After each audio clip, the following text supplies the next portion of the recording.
Hello les amis, coucou, c'est Joyuku. J'espère que vous allez bien et que votre semaine se passe bien. Quant à moi, vous l'avez bien remarqué, c'est changement de décor. Voilà, terminé le voyage, je suis revenue à une autre réalité. Je voulais partager avec vous aujourd'hui mon expérience de ce voyage parce que du coup, on a pu échanger des choses sur nos tabous.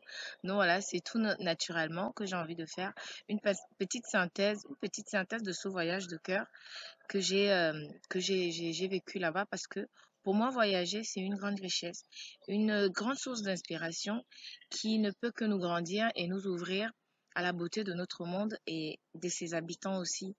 Et chaque instant, chaque action et chaque échange que j'ai eu pendant ce séjour n'était motivé que par une seule volonté, celle de partager avec vous. Et donc voilà, si vous êtes OK, je vous invite à un petit débriefing, comme on dit chez nos tabous, sans chichi et nos tabous. Allez, à tout de suite.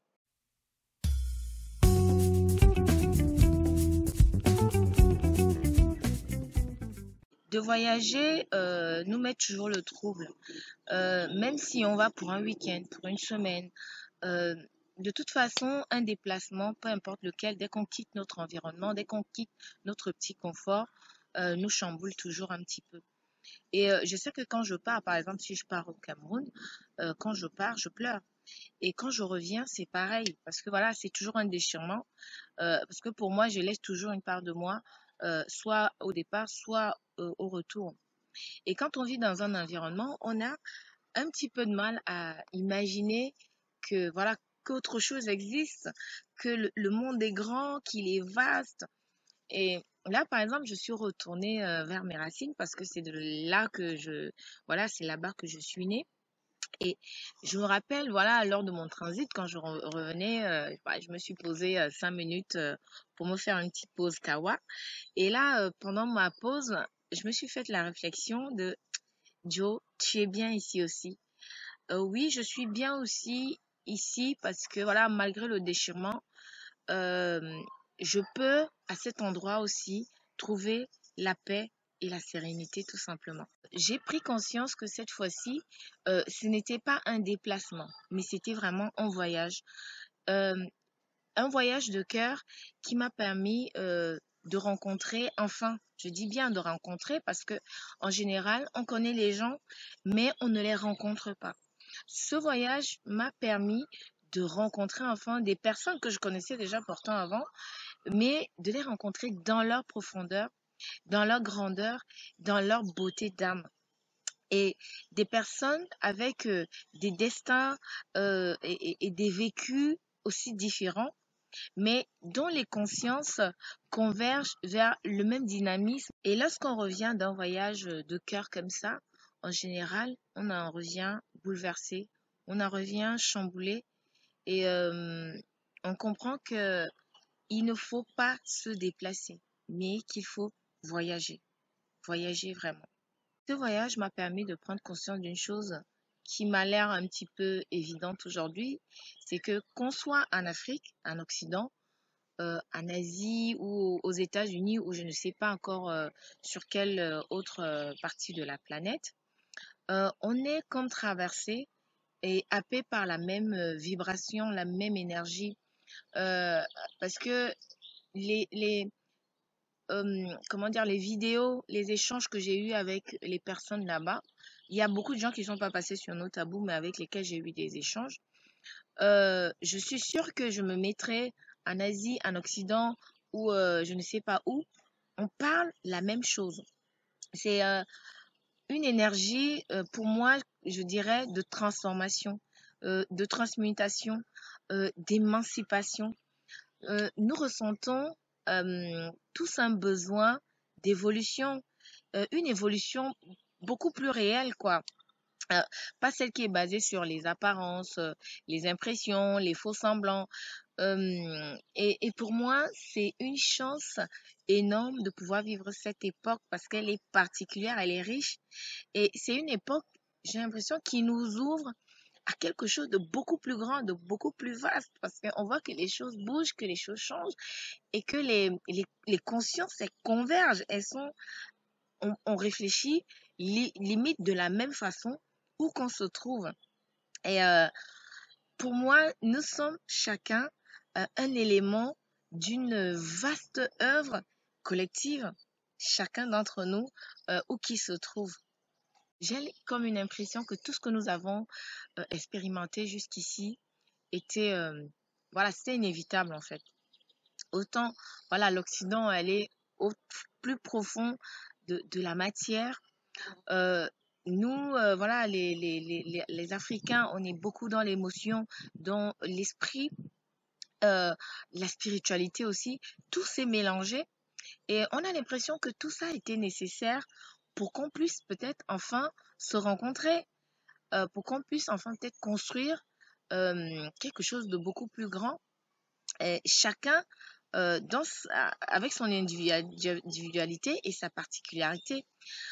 Est-ce que les races ne sont pas juste un véhicule dont on avait besoin pour apporter justement chacun sa part? Parce que si on regarde bien, chaque race a son rôle à jouer dans l'évolution. On ne peut pas évoluer que par la matière, on ne peut pas évoluer que par l'esprit, les émotions. Il faut tout un mélange, tout un condensé, une fusion de tout ça, qu'on fédère justement tout ça, toutes ces valeurs pour que, voilà, pour que on puisse avancer, qu'on mette en commun toutes ces valeurs pour qu'on puisse construire quelque chose de beaucoup plus grand. Est-ce qu'on peut commencer à regarder un petit peu au-delà du voile, au-delà de la matière, qu'on brise un petit peu tous ces murs-là, en béton-là, qui nous empêchent de rencontrer l'autre, qui nous font saboter euh, ce précieux cadeau aujourd'hui que la vie est en train de nous faire. Parce que justement, la vie elle est en train de nous faire un précieux cadeau en ce moment. Il faut juste ouvrir un petit peu les yeux, s'ouvrir l'esprit et voir que c'est évident. Qu'on essaie de sortir de toutes les formes de pensée manipulées que nous avons eues jusqu'ici, même si pour moi, je suis en grâce devant tout. Même ces formes de pensée manipulées nous emmènent quelque part, parce que c'est grâce à elles qu'on est là aujourd'hui et qu'on se dise, bah, qu'est-ce qui se passe? Bah, peut-être qu'on va se réveiller, peut-être qu'on va faire quelque chose, et qu'on sorte un peu des chemins de répétition qui nous font souvent, le plus souvent, saboter notre intérieur et notre extérieur aussi. Et si on parlait justement de cet intérieur-là, parce que si on veut évoluer, il faudrait que chacun d'entre nous s'occupe un petit peu de son individuation, parce que pas de l'individuation, ouais, mais, et pas de l'individualité qui est plutôt, voilà, je m'accapare de tout, je possède tout, voilà, c'est à moi, c'est pour moi, c'est machin. Mais non, celle de s'occuper de sa réelle singularité, de ce que nous sommes, quoi. Et ça devrait passer un petit peu par l'abandon justement de tous les schémas de conformité là qu'on nous a placés. Tout le monde doit être comme ça, tout le monde doit être comme ci, tout le monde. Il faut sortir de ça pour aller vraiment vers sa singularité et son authenticité, sortir de tous ces schémas de conformisme là. Euh, S'occuper de son intérieur et d'être OK avec notre réalité et notre vérité intérieure. Se prendre en charge, c'est très important. Une charge totale. Tu te dis non, je me prends en charge à partir d'aujourd'hui, je me prends totalement en charge. Et de pouvoir ressortir ce qu'il y a de subtil à chacun d'entre nous pour pouvoir donner le meilleur de ce que nous sommes, de ce que nous avons. Et est-ce qu'on peut rentrer dans une intelligence, comment dire, une intelligence intuitive, une intelligence de cœur, avec voilà, des pensées plutôt créatives. Parce que, comme je dis toujours, nous sommes tous des artistes, nous sommes tous des artisans, nous sommes des artisans de notre vie. Et de partir là-dessus, de se dire, je vais me créer ma propre réalité. Parce que une fois que tu as créé ta propre réalité, tu peux créer le reste. Et tout part de là. Et qu'on arrête de saboter notre intérieur et de se juger, de se dénigrer, d'avoir enfin une meilleure estime de qui nous sommes, de ce que nous sommes, d'avoir une meilleure relation avec nous-mêmes, d'être la personne qui se respecte d'abord, qui s'écoute, qui se fait confiance, qui se considère, qui s'aime.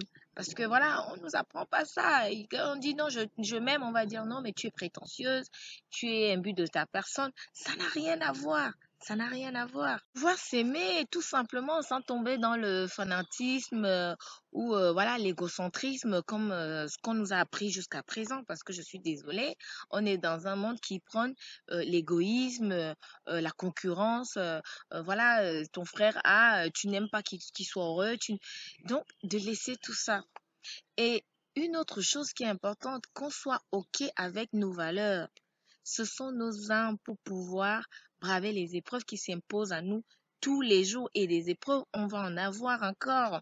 C'est pas fini. Il suffit pas de pointer du doigt les gens et de dire vous vous faites ci, vous faites ça, vous êtes ci, vous êtes ça, pour voir que le problème s'arrange. Non, on doit s'accrocher à nos valeurs. Et aussi, une chose qui est importante, de faire de nos peurs, de nos angoisses et des autres émotions là qui sont là, qu'on nous dit que c'est mauvais, c'est méchant, c'est si, d'en faire des alliés et non des ennemis. C'est pas nos ennemis. De comprendre ces émotions et c'est de se comprendre. Parce que là, ça permet de te développer, de développer une meilleure relation avec toi-même et avec les autres. Donc, il faudrait qu'on prenne en compte nos besoins, nos désirs, nos envies, nos aspirations et arrêter de croire que le salut viendra de l'extérieur. C'est quand je fais un petit peu le condensé des vidéos, là, des échanges en vidéo sur nos tabous.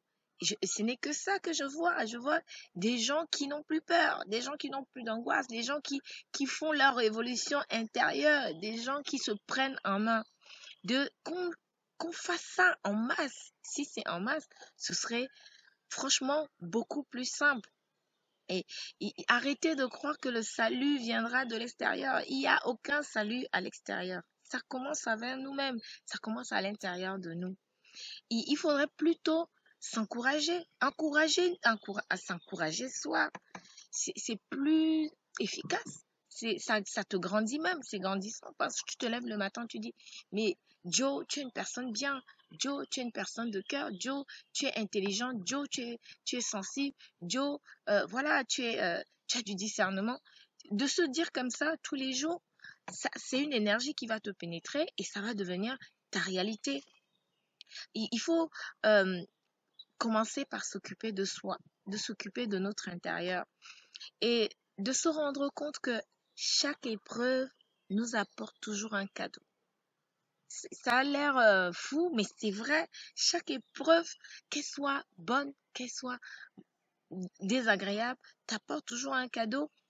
Et c'est à nous de détecter les messages subtils, comme je dis toujours, et de les transformer, de les transmuter.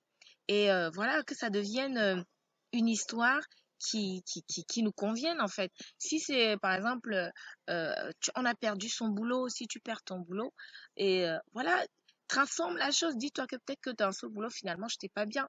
Et si je n'ai pas donné le meilleur de moi-même qu'on m'a viré, c'est aussi peut-être parce que je n'étais pas bien. Peut-être qu'il il me convenait pas. Peut-être que, voilà, j'aspire peut-être à autre chose. Et c'est comme ça qu'on peut essayer voilà, de se refaire. C'est connu maintenant que la critique, le dénigrement, les jugements, toutes ces petites choses-là ne servent à rien.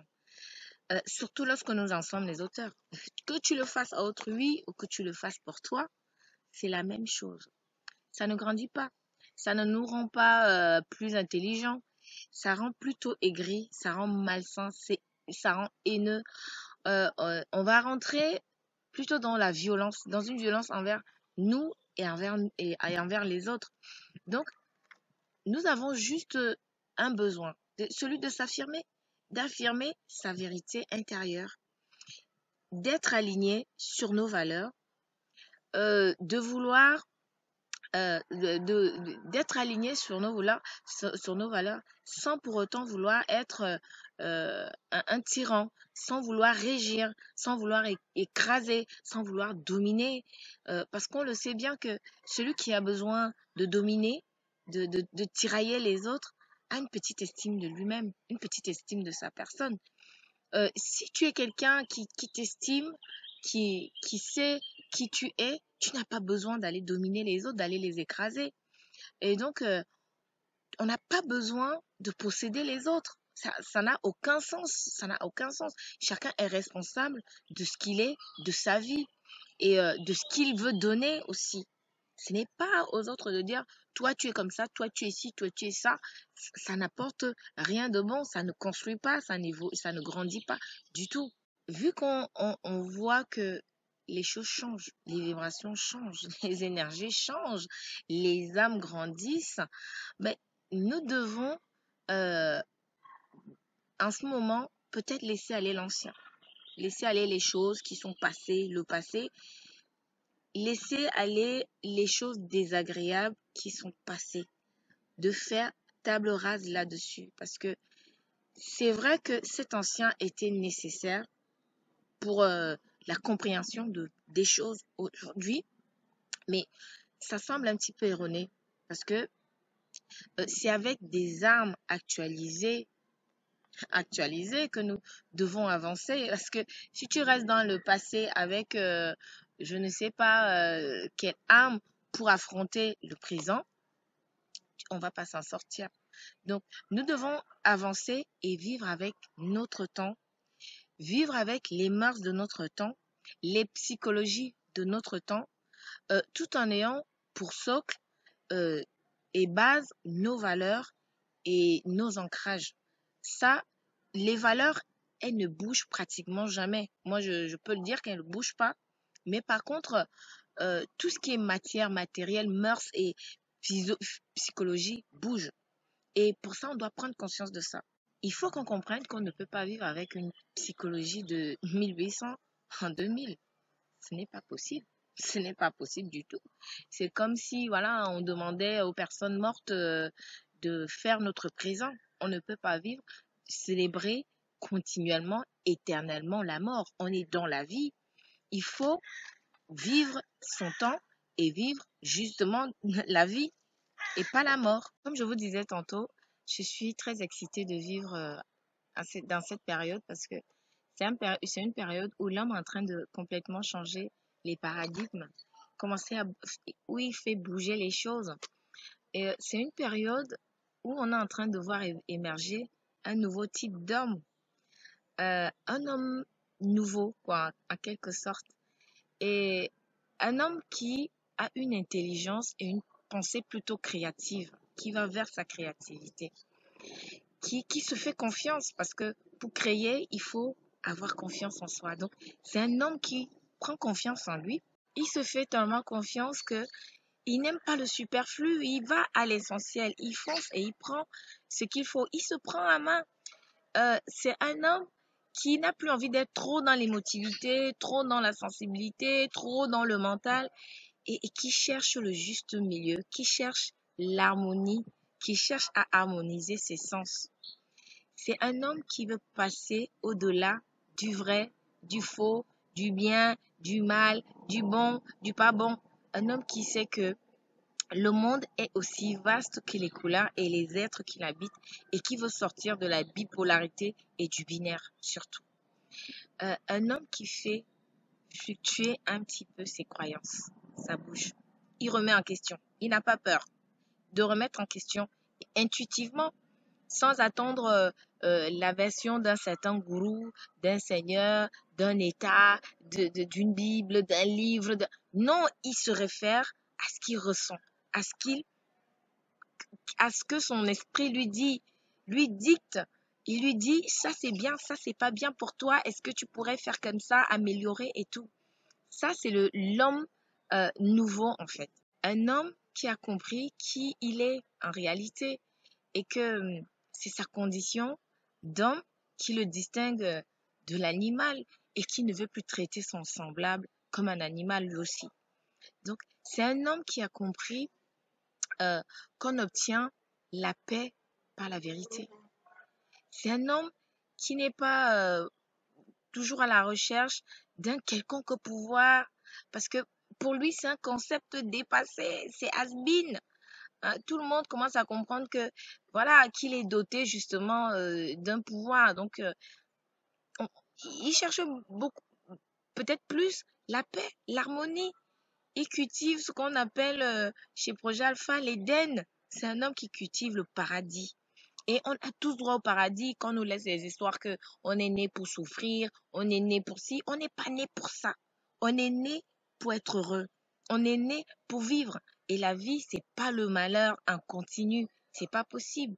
Ce qu'on nous appelle les malheurs, ce sont des épreuves, ce sont des expériences, ce sont des étapes. C'est un processus. Qu'on ne nous dise pas oui, si tu as perdu ton boulot, c'est un malheur. Si tu as fait ci, non, c'est que des épreuves, ce sont des épreuves. C'est pas forcément des malheurs. Tout dépend de l'histoire qu'on se raconte sur ce qui nous arrive. Un homme qui a compris que euh, le couteau qui relie les hommes ensemble, c'est l'amour. Et c'est lui qui coupe les liens avec leurs détracteurs. Si on s'aime que, voilà, on coupe les liens avec plutôt les personnes qui nous divisent, les dogmes qui nous divisent, voilà, les idées qui nous divisent, les partis qui nous divisent, tout ce qui nous divise, les races, les machins, tu es noir, tu es blanc, tu es rouge, tu es de tel pays, tu es de tel, tout ça là, si on met l'amour au milieu comme couteau et on coupe tous ces liens, voilà, on va couper les liens avec justement les gens qui nous divisent. C'est un homme avec des possibilités et des potentiels infinis. C'est Mais que dire de plus? Il y a tellement de choses à dire, mais je vous laisse compléter la liste en bas quand vous me mettrez votre petit commentaire pour me donner le accord des choses et des choses qui font que l'homme aujourd'hui est un homme nouveau. Est-ce que vous avez constaté, vous? Est-ce que vous voyez comme moi ce que je suis en train de voir? Est-ce que vous vivez ce que je suis en train de vivre, ce que je ressens? Et tout ce que je peux vous dire aujourd'hui, c'est cultiver votre Éden. Où que tu te trouves, que tu sois en Chine, en Inde, en Asie, en Amérique, tout est à l'intérieur. Les conditions seront toujours là. Il y aura toujours des détracteurs pour essayer de nous foutre dans la merde. Cultive ton Éden. Comment je vis mon expérience terrestre? Comment je vis mon expérience avec la vie? Qu'est-ce que je fais ici? Je fais quoi là? Est-ce que je suis là pour subir? Est-ce que je suis là pour créer? Tu es là pour créer. Tu n'es pas là pour subir. C'est toi qui crées. C'est toi. Toi et toute seule. Cultive l'homme nouveau en toi. Cultive ton Éden. Et comme dirait un grand frère que j'apprécie beaucoup, je nous souhaite à tous une très bonne émancipation. Parce que pour moi, ce n'est que ça. On est en train de s'émanciper. On est en train de passer de quelque chose à autre chose.